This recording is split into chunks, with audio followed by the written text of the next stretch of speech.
Hello students, मैं रुचिका सैनी आपकी English teacher. आज हनी सकल का वोकेशन पोएम मैं आपको पढ़ाने जा रही हूँ। वोकेशंस मीन्स होता है ऐसा काम धंधा जिससे हमें पैसा मिलता है। इस पोएम में ये बताया गया है कि एक लड़का अपने स्कूल जाते हुए मार्केट में देखता है कि हॉकर्स, गार्डनर्स और वॉचमैन जो होते हैं कैसे काम करते हैं, और उन्हें अपने स्कूल से और अपने जीवन से उनके कामों को कंपेयर करता है। वो सोचता है कि काश वो ऐसा होता तो उसे फ्रीडम होती, वो इस तरीके का करता। आइए देखते हैं। When the gong sounds 10 in the morning and I walk to school by our lane। जब 10 बजे सुबह का अलार्म बजता है तो मैं अपने स्कूल जाता हूँ अपने स्कूल के रास्ते से ही। Every day I meet the hawker crying bangles, crystal bangles। और हर दिन मैं एक हॉकर से, हॉकर मीन्स होता है इधर उधर ठेला चलाने वाले जो सामान बेचते हैं उन्हें। वो कहता है हॉकर, चूड़ियाँ ले लो, कांच की चूड़ियाँ ले लो। There is nothing to hurry him on. उसे किसी भी तरीके की जल्दी नहीं है। There is no road he must take. ऐसी कोई पर्टिकुलर रोड नहीं है जिस पे उसे चलना पड़े।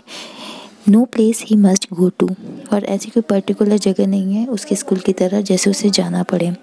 No time when he must come home. और ऐसा भी कोई पर्टिकुलर फिक्स टाइम नहीं है कि उसे उसी वक्त घर पे आना पड़े। यहाँ लड़का अपने स्कूल जाने के टाइम को अपने स्कूल जाने के रास्ते को कंपेयर कर रहा है एक हॉकर से। आई wish I were a hawker spending my day in the road crying bangles, crystal bangles. वो चाहता है कि वो एक हॉकर होता और अपना पूरा दिन रोड पे बिताता और चिल्लाता चूड़ियाँ, कांच की चूड़ियाँ। When at 4 in the afternoon I come back from the school। और 4 बजे दोपहर के जब मैं स्कूल से वापस आता है, I can see through the gate of that house the gardener digging the ground। तो एक गेट में से देखता है कि एक गार्डनर ग्राउंड को खोद रहा है। डिगिंग मतलब खोदना। He does what he likes with his spade। He soils his clothes with dust। Nobody takes him to task if he gets baked in the sun or gets whacked।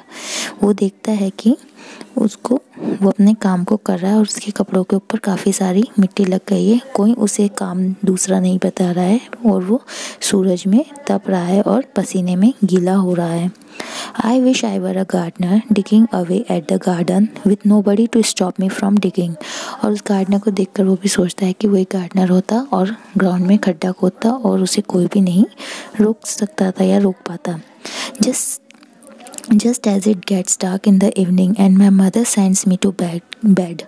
और जैसे ही शाम को अंधेरा हो जाता है तो मेरी मम्मी यानी कि उसकी मम्मी उसको कहती है कि वो बिस्तर पे चले जाए सोने। I can see through my open window. तब वो अपने रूम की खुली हुई खिड़की में से देखता है the watchman walking up and down, कि एक वॉचमैन वहाँ पे वॉक कर रहा है।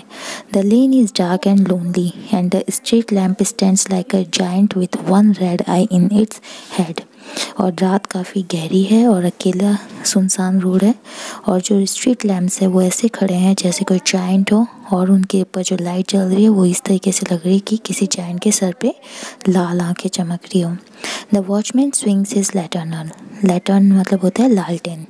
वॉचमैन अपनी लालटेन को हिला रहा है and walks with his shadow at his side. और उसके अपनी खुद की शेडो के साइड में चल रहा है। And never once goes to bed in his life. और वो अपने बिस्तर पे अपनी ज़िंदगी में कभी नहीं जाता होगा। वो ऐसा सोचता है कि उसे कभी सोना ही नहीं पड़ता होगा। आई wish I were a watchman walking the street all night.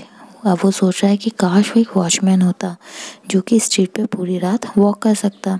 Chasing the shadows with my lantern. और चेजिंग मतलब पीछा, और वो अपनी ही शेडो का, छाया का, परछाई का पीछा करता और उसके हाथ में उसका लालटेन होता।